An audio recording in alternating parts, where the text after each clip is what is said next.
Hello students, welcome to my YouTube channel aim on target. दोस्तों, जैसा कि आपको पता है कि हम लोग क्लास 10 का जो मैट्रिक परीक्षा के लिए विज्ञान के जीव विज्ञान में, ठीक है, विज्ञान का जो 3 सब्जेक्ट होता है, फिजिक्स, केमिस्ट्री और बायोलॉजी, उसमें हम लोग बायोलॉजी यानी जीव विज्ञान का पार्ट 1 जैव प्रक्रम कर रहे हैं, जिसमें हम लोग पार्ट 1 पार्ट 2 कर चुके हैं। आज हम लोग जो करने जा रहे हैं वो पार्ट 2 है।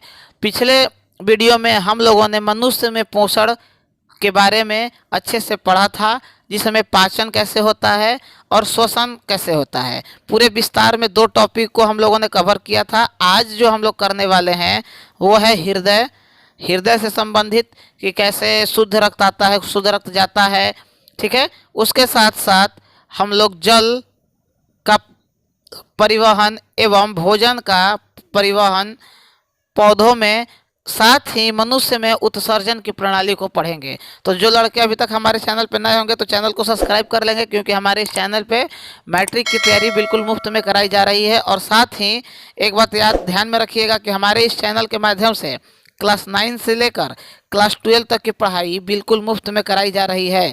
तो ज़्यादा से ज़्यादा शेयर कीजिएगा अपने फ्रेंड सर्कल में, ताकि सभी लोग इसका फ़ायदा उठा पाए। तो आइए कल से आगे हम लोग बढ़ते हैं। कल हम लोगों ने यहाँ तक पढ़ाई कर लिया था।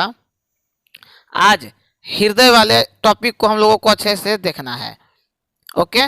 और कॉपी किताब लेके बैठिएगा, जैसा कि हर वीडियो में हम बताते हैं कि जहाँ भी हम अंडरलाइन करेंगे वहाँ आपको भी अपने किताब में अंडरलाइन कर लेना है। देखिए, हृदय के बारे में हम लोग हल्का फुल्का क्लास 9 के में भी जानते थे कि रुधिर एक तरल संयोजी ऊतक है, यानी blood is a fluid connective tissue. हमारे इस वीडियो में लगभग हिंदी के साथ साथ इंग्लिश में भी टर्म को बताया जाता है, आपको पता ही होगा। रुधिर में एक तरल माध्यम होता है जिसे प्लाज्मा कहते हैं। इसमें कोशिका निलंबित होती है। प्लाज्मा भोजन, कार्बन डाइऑक्साइड तथा नाइट्रोजन वर्ग पदार्थ का विलीन रूप में वहन करता है। मतलब प्लाज्मा का अगर कार्य पूछ दे कि प्लाज्मा के क्या कार्य हैं, तो यहाँ पे अंडरलाइन कर लीजिए कि प्लाज्मा इसमें कोशिका निलंबित होती है। प्लाज्मा भोजन, कार्बन डाइऑक्साइड तथा नाइट्रोजन एवं वर्ज्य पदार्थ का विलीन रूप से वहन करता है। वहन का मतलब एक स्थान से दूसरे स्थान तक ले जाता है, ओके। नेक्स्ट लाइन में ऑक्सीजन को लाल रुधिर कणिकाएं ले जाती हैं, यानी आरबीसी। अन्य पदार्थ जैसे लवण का वहन भी रुधिर के द्वारा होता है, अतः हम इन्हें पंप संयंत्र की आवश्यकता है। मतलब एक सिस्टम जो पंप के माध्यम से एक स्थान से दूसरे स्थान तक पहुंचाता है, अंगों के आसपास धकेल सके। नलिकाओं के परिपथ की आवश्यकता होती है जो रुधिर में को सभी ऊतकों तक भेज सके। एक तंत्र की जो यह सुनिश्चित करे कि परिपथ में यदि कहीं टूट फूट होती है तो उसकी मरम्मत हो सके। मतलब एक कहने का मतलब यही है कि कोई भी सिस्टम हो हमारे शरीर के अंदर, उसका एक सिस्टम बना हुआ है और एक रास्ता बना हुआ है।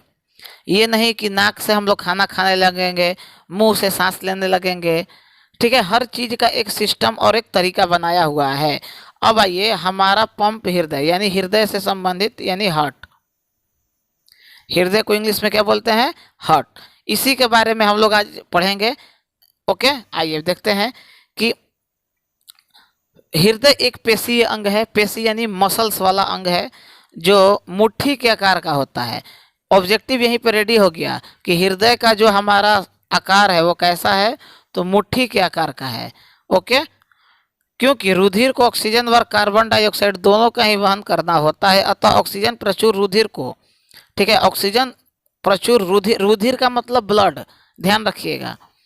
रुधिर युक्त से मिलने रोकने के लिए हृदय कई कोष्ठों में बटा होता है। तो याद रखिएगा, हृदय जो है वो कितने कोष्ठों में बटा होता है, तो 4, 2 आलिंद और 2 निलय। कार्बन डाइऑक्साइड प्रचुर रुधिर को कार्बन डाइऑक्साइड छोड़ने के लिए फुसफुस में जाना होता है। फुसफुस से वापस ऑक्सीजन रुधिर को हृदय में लाना होता है, ठीक है। मतलब एक ले जाएगा और एक वापस लाएगा। यहाँ ऑक्सीजन प्रचुर रुधिर तक शरीर के शेष हिस्सों में पंप किया जाता है, मतलब पहुंचाया जाता है पंप के माध्यम से, ठीक। यहाँ पे चित्र आप देखिए, देखिए ये ले जा रहा है, ये ला रहा है, फिर यहाँ से इधर से निकल रहा है, ठीक। ये दाया अलिंद है, ये बाया अलिंद है, ये दाया निलय है, ये बाया निलय है। 4 कोष्ठक बताए थे, 2 अलिंद और 2 निलय। और ये देखिए, ये फुसफुस सिरा यहाँ पे आपको दिखने को मिला, और ये फुसफुस धमनी। ठीक, ध्यान से बस सुन लीजिए और प्रयास कीजिएगा ये 2 से 3 बार कम से कम वीडियो को देखने का। देख लेने से ही चीज़ें आपको क्लियर हो जाएंगी। अब यहाँ पे आइए कि ऑक्सीजन प्रचुर रुधिर फुसफुस में हृदय में बाईं ओर स्थित कोष्ठ बाएं आलिंद में आता है।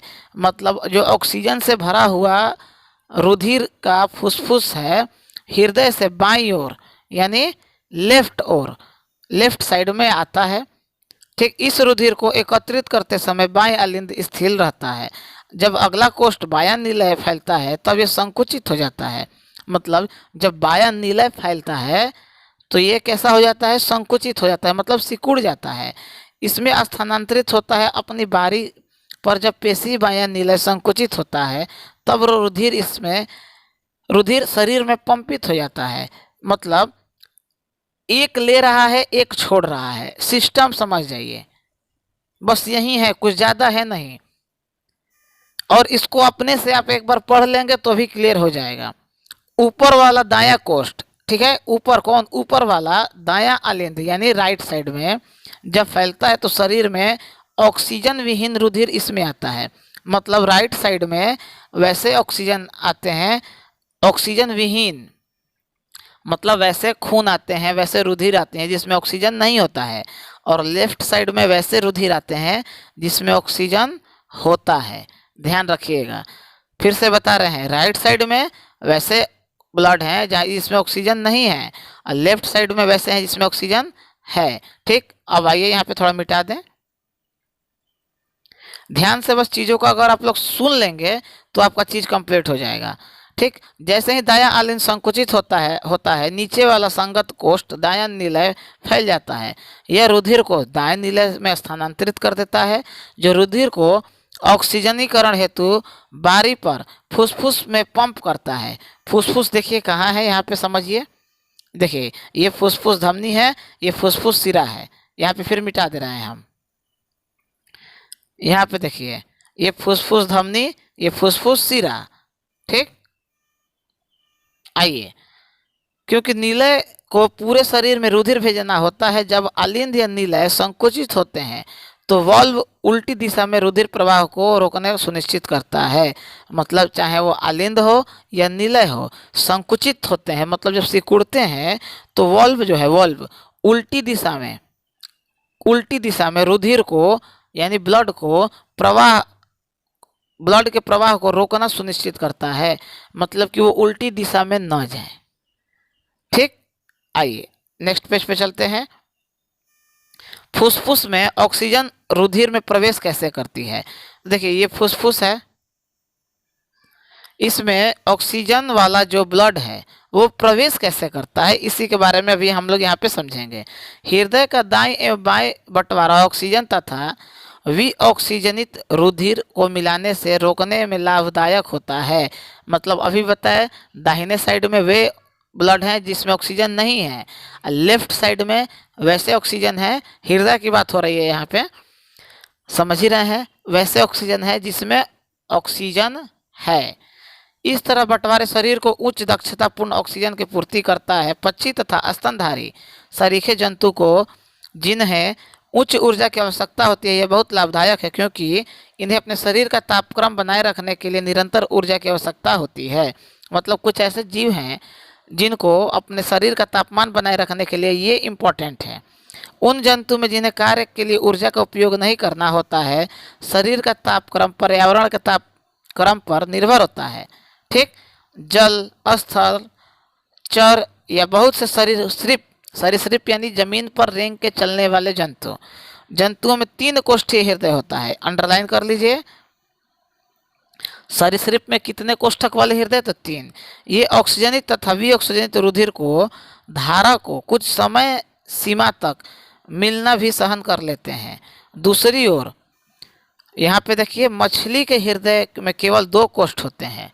ठीक है, मछली के हृदय में 2 कोष्ठक वाले हृदय पाए जाते हैं। यहाँ से रुधिर क्लोम में भेजा जाता है जहाँ यह ऑक्सीजनित हो जाता है और सीधा शरीर में भेज दिया जाता है। जैसे मनुष्य में खून को भेजने के लिए एक हृदय के माध्यम से सिस्टम बना हुआ है, उसी तरह अलग अलग जीवों में भी इसे पंप करने के लिए एक सिस्टम बना हुआ है। इस तरह मछली के शरीर में एक चक्र में केवल एक ही रुधिर हृदय में जाता है। ठीक है, एक बार में एक ही चक्र कंप्लीट कर पाता है। दूसरी ओर अनकशेरुकी में प्रत्येक चक्र में 2 बार हृदय जाता है, जिसे दोहरी परिसंचरण कहते हैं। यहाँ पे डबल सर्कुलेशन। ठीक है, अंडरलाइन कर लीजिएगा, ये वाला इंपॉर्टेंट है। अब आइए रक्तदाब के बारे में आपको पढ़ लेना है केवल कि व्हाट इज ब्लड सर्कुलेशन। इसके बारे में आपको बस 120/80 ये नॉर्मल जो ब्लड प्रेशर है वो है। ओके, इसमें ज़्यादा कुछ है नहीं। तो आइए नेक्स्ट पेज पे चलते हैं। अब देखिए, एक यंत्र है, इस फाइग्नोमेनोमीटर नामक यंत्र से रक्तदाब नापा जाता है। आपका बिहार बोर्ड सबसे ज़्यादा ये क्वेश्चन पूछता है, तो इसको इम्पोर्टेंट कर लीजिए एकदम, ये लाइन को। सबसे ज़्यादा लगभग हर साल कि रक्तदाब मापने वाले मशीन को क्या कहते हैं, तो इस फाइग्नोमेनोमीटर। आइए, नलिकाएं और रुधिर वाहिकाएं। धमनी वे रुधिर वाहिका हैं जो रुधिर को यानी ब्लड को हृदय से शरीर के विभिन्न अंगों तक ले जाती हैं। ठीक है, यानी वेन्स के माध्यम से शरीर के हर हिस्से में नस समझिए ना। अगर वेन और धमनी नहीं समझ पा रहे हैं तो नस समझिए। अभी यहाँ पे नस के माध्यम से ही खून हर हिस्से में पहुँचता है, जिनकी भित्ति मोटी तथा लचीली होती है, क्योंकि रुधिर हृदय से उच्च दाब से निकलता है। ठीक, कैसे निकलता है? उच्च दाब से। यहाँ पे नोट कर लीजिए। तथा शिरा विभिन्न अंगों से रुधिर एकत्र करके वापस हृदय में ले जाती है। रुधिर को एकत्रित करके वापस हृदय में ले जाना किसका काम है? आर्टरी का, यानी शिरा का। अब वेन का मतलब धमनी का। ओके, याद रखना। हिंदी इंग्लिश दोनों बता रहे हैं, थोड़ा सा मैनेज आपको करना पड़ेगा। इनमें मोटी भित्ति की आवश्यकता नहीं होती है, क्योंकि रुधिर में दाब होता है, बल्कि इनमें रुधिर को एक ही दिशा में प्रवाहित करने के लिए वॉल्व होते हैं, वॉल्व। ठीक, अब किसी अंग या ऊतक तक पहुंचकर धमनी अपनी उत्तरी छोटी छोटी वाहिकाओं में विभाजित हो जाता है, जिससे कि सभी कोशिका में रुधिर का संपर्क हो सके।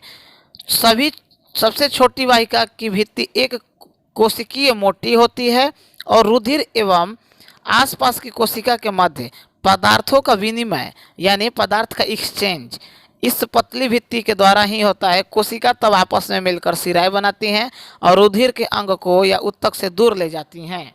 ठीक है, समझ में चीज़ों को जब तक आप सिंसियर होकर ध्यान से समझेंगे नहीं तब तक नहीं आएगा। और ये ऐसा टॉपिक है आपके बिहार बोर्ड का जहाँ से 5 नंबर का क्वेश्चन डायरेक्ट आता है, सीधे आ जाएगा। हृदय के कार्य को समझाइए एकदम, हृदय का चित्र बनाइए, उसके कार्य को बताइए। जैसे पाचन तंत्र, पिछले वीडियो में हम बताए थे कि पाचन तंत्र आ जाता है। एक मनुष्य के शरीर का तंत्र फिक्स है आपके 5 नंबर में आने के लिए, चाहे वो पाचन तंत्र हो, श्वसन तंत्र हो, उत्सर्जन तंत्र हो, या मनुष्य के हृदय का कार्य प्रणाली हो। तो समझ जाइए कितना जरूरी है और कितना नहीं। आइए, प्लेटलेट्स द्वारा अनुरक्षण। देखिए, प्लेटलेट्स क्या है कि मनुष्य में जैसे आरबीसी, डब्ल्यूबीसी और प्लेटलेट्स, ये 3 मुख्य हैं। इसके अलावा प्लाज्मा पाए जाते हैं, तो वो सब उतना नहीं है, मेन यही 3 हैं। तो आरबीसी का काम जो है वो क्या है कि हेमोग्लोबिन के साथ ऑक्सीजन जब भी इसके साथ संपर्क करता है तो शरीर के प्रत्येक हिस्से में ऑक्सीजन को पहुंचाना और ब्लड को ट्रांसफ्यूज करना। डब्ल्यूबीसी को क्या काम है कि इसको सोल्जर ऑफ आवर बॉडी भी बोलते हैं। ठीक है, शरीर का सैनिक। तो इसका काम है कि रोग से लड़ने के लिए क्षमता विकसित करना। प्लेटलेट्स का क्या काम है कि अगर कहीं हम लोगों का कट जाता है शरीर का कोई अंग, तो जितना जल्द हो सके एक रक्त का थक्का बना के उस खून के बहाव को रोकने का। तो वही चीज़ लिखा है कि जब हम घायल हो जाए तो रक्तस्राव होने लगे तो तंत्र में रुधिर की हानि प्राकृतिक रूप से कम होना चाहिए। इसके अतिरिक्त रक्तस्राव से दाब में कमी आ जाए, इसके लिए पंपिंग प्रणाली की दक्षता में कमी आ जाएगी। इसे रोकने के लिए रुधिर में प्लेटलेट कोशिकाएं होती हैं जो पूरे शरीर में भ्रमण करती हैं और रक्तस्राव के स्थान पर रुधिर का थक्का बनाकर मार्ग अवरुद्ध करती हैं। मतलब खून को रोकने से खून को निकलने से रोकती हैं। अंडरलाइन कर लीजिए यहाँ पे लास्ट वाला लाइन, बस यही है प्लेटलेट्स का कार्य कि कहीं कट जाए तो खून को रोकने का कार्य शरीर का कौन सा अंग करता है, तो प्लेटलेट्स। आइए लसिका, लिम्फेटिक सिस्टम, एक अन्य प्रकार का द्रव्य जो वाहन में ही सहायता करता है, मतलब ट्रांसपोर्टेशन में एक स्थान से दूसरे स्थान तक खून को ले जाना, किसी भी चीज को ले जाना, उसे लसिका या उत्तक तरल कहते हैं। कोशिका की भित्ति में उपस्थित छिद्रों द्वारा कुछ प्लाज्मा प्रोटीन तथा रुधिर से बाहर निकलकर उत्तक उत्तक उत्तक यानी टिश्यू के अंतर कोशिकीय अवकाश में आ जाते हैं तथा उत्तक तरल या लसिका का निर्माण करते हैं।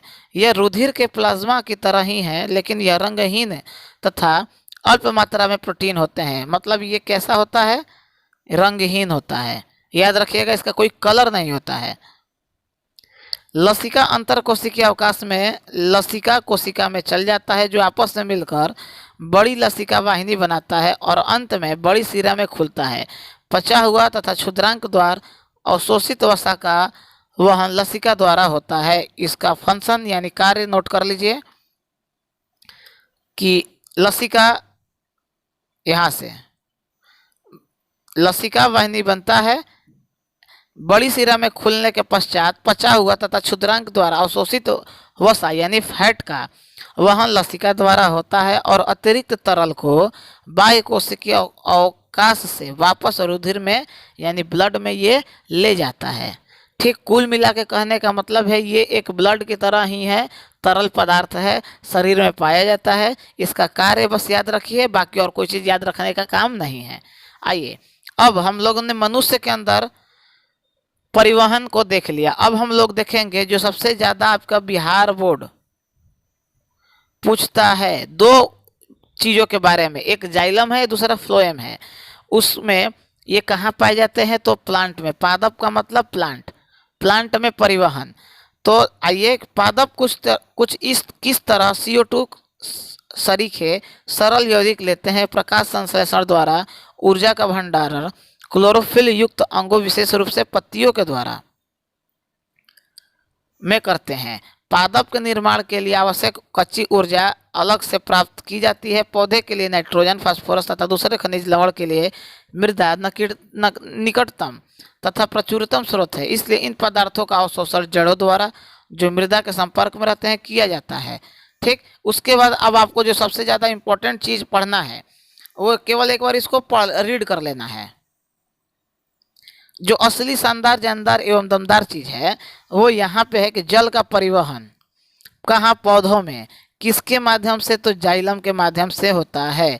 पूरा विस्तार से पढ़ने का जरूरत नहीं है, याद रखिएगा। जाइलम जड़ों में तना, पत्ती और वाहिनिकाएं तथा वाहिकाएं आपस में जुड़कर एक जल संवहन वाहिकाओं में सतत जाल बनाती हैं, एक जाल का निर्माण करती हैं और यह जड़ मृदा के साथ आयन सांद्रण में एक अंतर उत्पन्न करता है। इस अंतर को समाप्त करने के लिए मृदा से जल जड़ में प्रवेश कर जाता है। इसका अर्थ है जल अनवरत गति से जड़ के जाइलम में जाता है। जो इस जाइलम का बात अभी हम किए हैं, इंपॉर्टेंट कर लीजिएगा यहाँ पे पूरा ये हेडिंग ही। ओके, जो लगातार ऊपर की ओर धकेला जाता है। हम आमतौर पर पादप की ऊंचाई देखते हैं, यह दाब जल को वहां तक पहुंचाने के लिए स्वयं में पर्याप्त नहीं है। पादप जाइलम द्वारा अपने सबसे ऊंचाई के बिंदु तक जल पहुंचाने की और कोई युक्ति करते हैं। ओके, आइए नेक्स्ट पेज पे चलते हैं।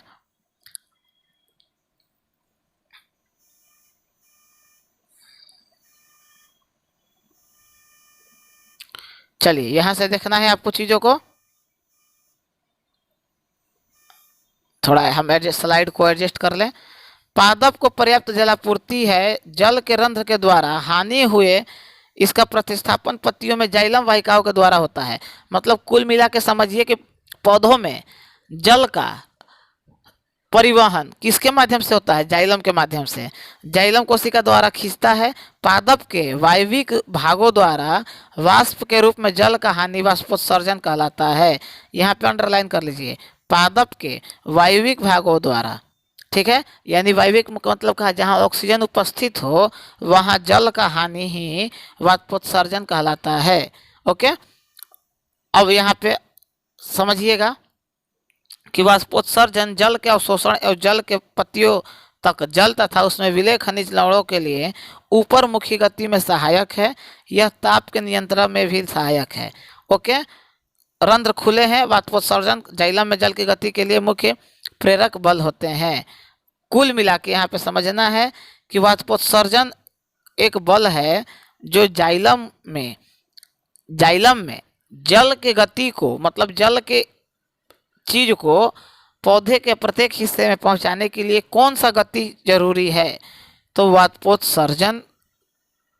ठीक है, वाष्पोत्सर्जन के माध्यम से ही जाइलम पौधे के प्रत्येक हिस्से में जल को पहुंचाने में सक्षम होता है। कुल मिला के कहने का मतलब यही था कि पौधे में जल का संवहन कौन करता है, परिवहन कौन करता है, तो जाइलम। अब भोजन को देखते हैं। भोजन तथा दूसरे पदार्थ का स्थानांतरण। पादप में जल और खनिज लवणों की चर्चा कर चुके हैं, अतः हम आपको क्रिया के उत्पाद विशेष रूप से प्रकाश संश्लेषण जो पत्तियों में होता है तथा पादप के अन्य भागों में कैसे भेजा जाता है, प्रकाश संश्लेषण के विलय उत्पादों का वहन स्थानांतरण कहलाता है। अंडरलाइन कर लीजिए, प्रकाश संश्लेषण के विलय उत्पादक का वहन ही स्थानांतरण कहलाता है। ओके, अब यहाँ पे आप एक चीज समझ जाइए, ट्रिक हम बता रहे हैं, पूरा पढ़ने से बेहतर है कि चीज़ों को शानदार तरीके से समझ जाएं। देखिए, जाइलम द्वारा परिवहन जैसे सामान्य भौतिक बलों द्वारा समझाया जा सकता है। विपरीत फ्लोएम द्वारा स्थानांतरण है जो ऊर्जा के उपयोग से पूरा होता है और सुक्रोज सरीखे पदार्थ फ्लोएम ऊतक में एटीपी से प्राप्त ऊर्जा को स्थानांतरित होते हैं। ठीक, अब ध्यान से चीज़ों को समझिए, एक ट्रिक हम बता रहे हैं।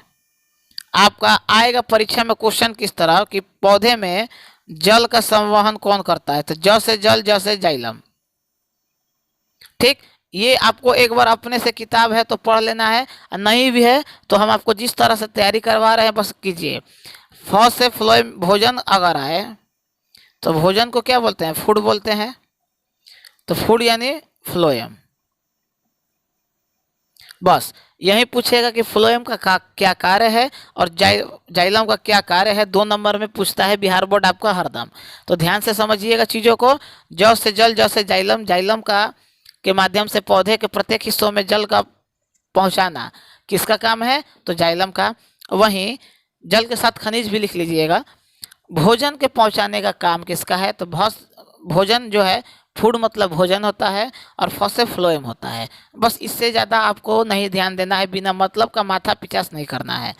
ओके, आइए नेक्स्ट स्लाइड पे चलते हैं। ये उत्सर्जन को अब हम लोग देखेंगे। उत्सर्जन किस में, मनुष्य में, मानव में उत्सर्जन कैसे होता है। अब देखिए, उत्सर्जन करने से पहले एक यहाँ पे सिस्टम देखिए, डायग्राम। ये है स्केटरी सिस्टम, इसको इंग्लिश में बोलते हैं। ठीक है,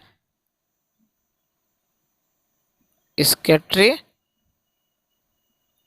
सिस्टम यानी मानव उत्सर्जन तंत्र।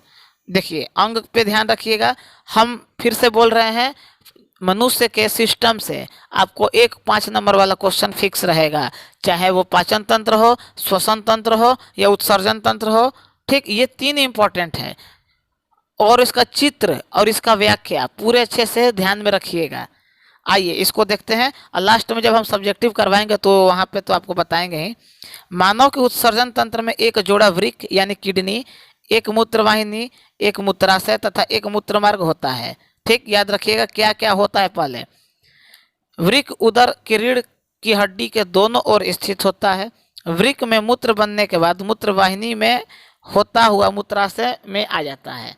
मतलब ये देखिए, ये किडनी है, वृक्क, ओके, मूत्रवाहिनी से होते हुए यानी ये जो लाइन है, ये इससे होते हुए यहाँ आ जाता है और मूत्र मार्ग के द्वारा ये बाहर आता है। ठीक, मूत्र मार्ग से यह निकल नहीं जाता है। ठीक, मूत्र किस प्रकार तैयार होता है, सबसे पहले कि जो यूरिन है हम लोगों का, वो बनता कैसे है। मूत्र बनने का उद्देश्य रुधिर में से वज्र पदार्थ को छानकर बाहर करना है। हम बताए थे कि किडनी का काम filtration of water, filtration of water मतलब पानी को छानना। तो जो पानी सही है वो तो शरीर में हमारा लग जाएगा, लेकिन जो दूषित है, कहीं ना कहीं किसी न किसी प्रकार का कमी है, तो वो CO2 रुधिर से अलग हो जाता है, जबकि नाइट्रोजनी वर्ज्य पदार्थ जैसे यूरिया या यूरिक अम्ल वृक्क में रुधिर से अलग कर लिए जाते हैं। यह कोई आश्चर्य की बात नहीं है। वृक्क में आधारित निस्यंदन एकक फुसफुस की तरह ही होते हैं। ठीक है, जो रुधिर कोशिका का गुच्छा होता है, वृक्क में प्रत्येक कोशिका गुच्छ एक नालिका के रूप में कूप के कप के आकार पे, ठीक, सिरे के अंदर होता है। यह नलिका छने हुए मूत्र को एकत्र करता है और प्रत्येक वृक्क यानी किडनी में अनेक निस्पंदन एकत्र होगा, यहाँ पे एकत्र होते हैं, जिन्हें विक्राणु या नेफ्रॉन कहते हैं। यहाँ पे समझिए चीज़ों को हम फिर से बता रहे हैं। पानी पिए, किडनी यहाँ पे थोड़ा बड़ा कर लेते हैं, यहाँ पे मिटा दे रहे हैं ताकि अच्छे से आपको समझ में आए। ध्यान से समझिए, टोटल चीज़ को समराइज कर रहे हैं। पानी पीने के बाद किडनी में पानी आया, साफ हुआ। साफ होने के बाद जो अच्छा पानी है वो तो शरीर का निस्सों में चल गया, लेकिन जो नाइट्रोजन युक्त है, मतलब समझिए ये जो बेकार पानी है, तो जो बेकार पानी है वो ये वाला जो आप लाइन देख रहे हैं, ये वाला और ये वाला, इसी के माध्यम से यहाँ पे इकट्ठा होता है। इसको बोलते हैं मूत्राशय। और जिसके माध्यम से यहाँ तक पहुँचता है वो है मूत्रवाहिनी। ठीक, वृक्क का मतलब होता है किडनी। ओके, अब यहाँ पे आया तो मूत्र मार्ग के माध्यम से जब इकट्ठा होता है और एक ऐसा समय आता है जब उसे रिलीज किया जाता है, यानी निकाल दिया जाता है। ठीक है, तो यहाँ से वो निकल जाता है। यही टोटल चीज़ प्रोसेस में यहाँ पे बताया गया है। तो बहुत इजी है, ज़्यादा टफ नहीं है, आप आराम से इसको बना भी सकते हैं एग्जाम में। अब आइए, ये आपको केवल एक बार पढ़ लेना है। ठीक, क्यों पढ़ लेना है? क्योंकि ये उतना इम्पोर्टेंट नहीं है। फिर भी हम देख रहे हैं यहाँ पे कुछ लड़के बोलेंगे कि सर पढ़ा दीजिए। चलो एक राउंड हम रीड कर देते हैं। चलो, जो आपस में निकटता से पैक रहता है। प्रारंभिक निस्यंदन में कुछ पदार्थ जैसे ग्लूकोज, अमीनो अम्ल, लवण और प्रचुर मात्रा में जल रह जाते हैं, जैसे मूत्र इस नलिका में प्रवाहित होता है। इन पदार्थों में चयनित पुनर्शोषण हो जाता है। जल की मात्रा पुनर्शोषण शरीर में उपलब्ध अतिरिक्त जल की मात्रा पर तथा कितने विलेय वर्ज्य उत्सर्जित करना है, मतलब उत्सर्जित मतलब निकालना है बाहर, पर निर्भर करता है। ठीक, अब मान लो पानी है तो उसमें और भी तो चीज़ होगा, केवल नाइट्रोजन वाला ही चीज़ थोड़ी होगा।